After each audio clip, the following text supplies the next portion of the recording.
Assalamualaikum warahmatullahi wabarakatuh. Bismillahirrahmanirrahim. Allahumma salli ala Sayyidina Muhammad wa ala alihi wa sahbihi ajmain. Saudaraku sekalian yang dimuliakan oleh Allah Subhanahu wa ta'ala. InsyaAllah pada kesempatan kali ini kita akan membahas bagaimana caranya untuk membuat obat oles pada tongkat ajaib langsung tegang. Yang kedua, untuk bagaimana cara mengatasi penyakit perut kembung, juga bagaimana cara mengatasi bakteri. Karena yang dengan bakteri ini yang nanti akan menyebabkan munculnya atau tumbuhnya bisul atau kulit bengkak sampai menanah. Dan bagaimana cara mengobati penyakit batu. Dan saudaraku sekalian, jangan skip dulu video ini, tetap ikuti kami agar apa yang kami sampaikan nanti akan bermanfaat dan sesuai dengan harapan kita semua. Maka yang pertama sekali di sini kita akan memperkenalkan dulu tumbuhan apa yang dapat menyembuhkan atau yang dapat menjadikan obat oles langsung tegang dan untuk menyembuhkan perut kembung, untuk melawan bakteri, juga untuk mengobati penyakit batu. Nah, yang pertama di sini kita sudah menyiapkan bahan-bahannya. Pertama sekali di sini kita membutuhkan yang namanya kencur. Nah, ini dia. Nah, ini kencur atau cikur. Nah, ini kalau daerah kami ini disebut dengan buah cikur atau buah kencur. Inilah dia. Nah, si tumbuhan ajaib yang sangat berguna bagi kesehatan kita. Nah, bagaimana caranya dan bagaimana cara mengolahnya? Disinilah kita akan mengupasnya satu persatu. Maka saudaraku tetaplah bersama kami. Yang pertama di sini kita akan memulai pembahasan tentang bagaimana cara mengurangi atau mengobati yang namanya penyakit perut kembung. Nah, karena perut kembung ini akibatnya bermacam-macam. Ada yang kembung perut, yang intinya perut kembung ini kita tetap berangin. Nah, angin tidak mau keluar sehingga kita merasa sesak nafas, sehingga kita merasa tidak nyaman. Nah, di sinilah kita akan mengupasnya bagaimana cara menanganinya.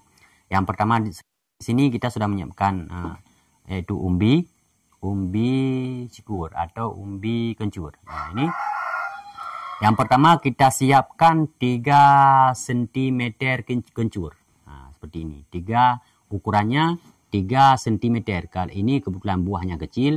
Ini kencur ini ada yang buahnya besar juga, ada yang sebesar induk kaki. Sebesar induk jari kaki. Kita kalau buahnya sebesar induk tangan, ini kita ambilkan 3 cm. Kalau misalkan buahnya umbi kencur ini bulat berbentuk seperti ini, kita ambil, kalau ukuran ini kita ambil 3. Ya, yang 3, kalau ukuran ini kita ambil 3. Caranya yang pertama sekali kita bersihkan dulu kulitnya. Ini kulitnya kita kupas dulu, kita bersih dulu, baik cara kita menggunakan pisau dan menggunakan apa saja untuk membersihkan kulitnya. Nah, setelah bersih kita cuci dengan baik supaya tidak terdapat lagi debu-debu, tanah dan sebagainya yang sifatnya memiliki bakteri. Caranya setelah kita bersihkan, contohnya seperti ini. Yang telah kita bersihkan, yang telah kita kupas kulitnya. Nah, contohnya seperti ini. Ini kalau untuk mencegah atau mengobati perut kembung, kita ambilkan kencur ukuran 3 cm yang telah kita bersihkan, kita masukkan ke dalam gelas. Nah, kita masukkan ke dalam gelas. Nah, seperti ini. Nah, kemudian kita tambahkan air panas.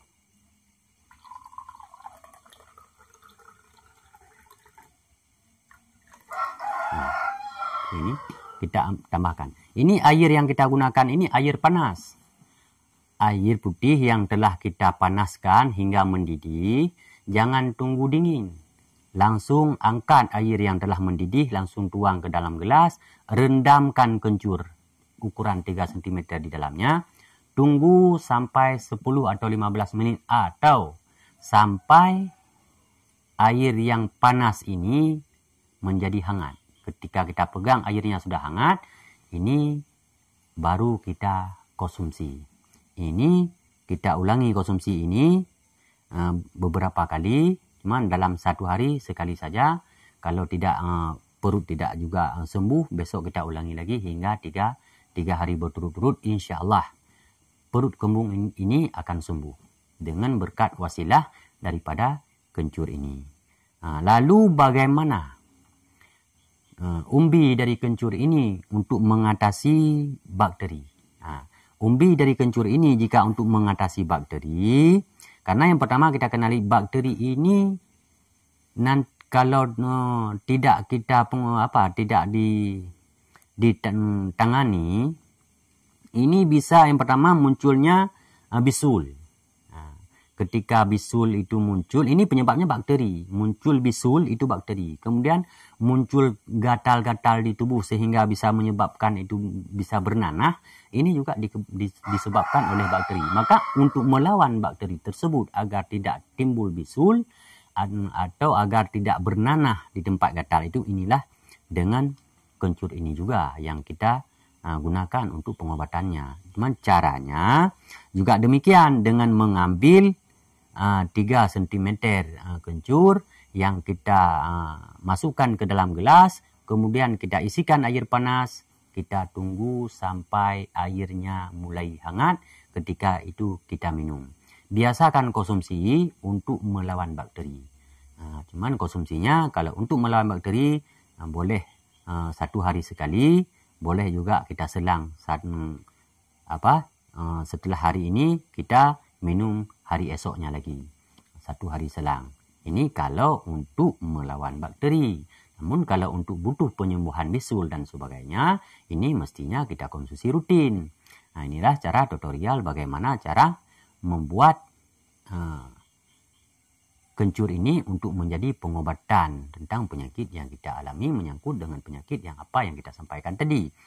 Selanjutnya, bagaimana kencur ini untuk mengatasi yang namanya penyakit batu. Memang saudaraku, penyakit batu itu bukanlah penyakit hal yang tersiksa. Namun penyakit batu ini bisa saja menyebabkan kita kurang pede atau menyebabkan kita tidak nyaman. Bukan saja terasa tenggorokan gatal, bukan saja merasa paru-paru kita kurang dengan batu ini merasa sakit dada, tapi juga ini menyebabkan kita kurang pede dan juga tidak nyaman ketika kita berada di suatu tempat. Maka saudaraku, cara mengatasi batu ini, inilah kita gunakan kencur ini. Dengan cara kencur ini kita tumbuk. Kita ambil kencur ini kadar 4 sampai 5 cm. 4 atau 5 sebesar ini. Kalau kencurnya sebesar ini, kita menggunakan 4 atau 5 butir. Seperti ini. Ini kita bersihkan dulu. Kita bersih hingga benar-benar bersih. Seperti ini. Setelah kita bersihkan seperti ini dan kita belah-belah kecil-kecil, lalu kita tumbuk menggunakan alat tumbuk apa saja, atau kita hancurkan. Boleh cara menghancurkannya, boleh dengan pakai blender, mesin penggiling atau alat tumbuk dan sebagainya. Nah, setelah kencur ini kita tumbuk, kita peras saripatinya. Saripatinya kita peras, kita menggunakan gelas atau apa saja untuk menampung perasan dari saripati ini. Saripatinya kita peras. Jadi kencur yang sudah kita tumbuk, kita peras airnya ke dalam gelas. Dengan menggunakan blender atau dengan menggunakan mesin penggiling dan sebagainya, atau dengan menggunakan alat tumbuk. Nah, setelah kita mengambil saripati daripada kencur ini, kemudian kita menambahkan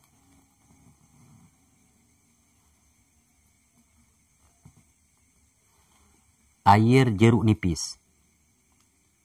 Nah, kita belah jeruk nipis, buah jeruk nipis yang sudah kita belah, kita ambil sebahagiannya, kita peras airnya ke dalam gelas. Tentunya kita menggunakan penyaringan agar biji-biji yang ada di dalam jeruk nipis ini tidak tertuang ke dalam gelas. Nah, setelah kita peras air dari jeruk nipis ini, kemudian kita tambahkan 1 sendok makan madu. Nah, ini madu. Nah, kita ambil madu 1 sendok makan seperti ini, kita tuangkan ke dalam gelas. Nah, kita tuangkan ke dalam gelas dan kita campurkan dengan, kita aduk hingga rata.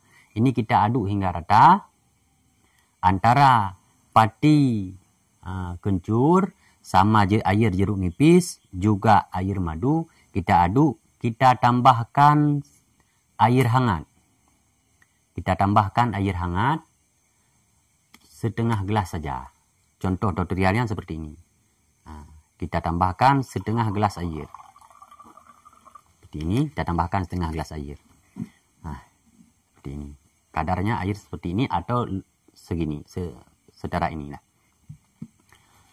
Nah, yang pertama sekali di dalam gelas ini sudah kita peraskan patinya, pati kencur. Kemudian kita tambahkan jeruk nipis.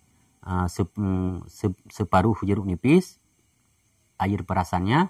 Kemudian kita tambahkan 1 sendok makan madu. Nah, kita aduk hingga rata. Inilah yang akan kita minum untuk mengatasi penyakit batuk. Insya Allah dalam 3 hari, insya Allah batuk ini akan hilang. Dan nafas kita akan membaguskan kembali. Juga dengan mengkonsumsi rutin seperti ini juga bisa menghangatkan badan kita, juga bisa untuk melawan untuk kekebalan tubuh. Jadi bukan saja untuk penyembuhan batuk, tapi juga dapat meningkatkan kekebalan tubuh. Dan inilah tutorial yang dapat kita bagikan pada hari ini seputaran kencur. Jadi saudaraku yang dimuliakan oleh Allah Subhanahu wa taala, tetaplah bersama kami karena di sini kita akan selalu membagikan, selalu akan membahas seputaran tumbuh-tumbuhan yang tumbuh di seputaran kita atau tumbuh-tumbuhan yang mudah untuk kita dapatkan, untuk kita jadikan sebagai obat untuk mengatasi permasalahan yang kita hadapi secara alami. Nah, mungkin hanya ini yang dapat kami sampaikan pada kesempatan ini. Kalau saudaraku merasa video yang kami bagikan ini bermanfaat, tolong di-subscribe, juga tolong dibagikan. Semoga kiranya saudara-saudara kita yang lain pun dapat mengambil intisari atau manfaat dari yang kami tayangkan ini. Nah, mungkin hanya inilah yang dapat kami sampaikan. Wassalamualaikum warahmatullahi wabarakatuh.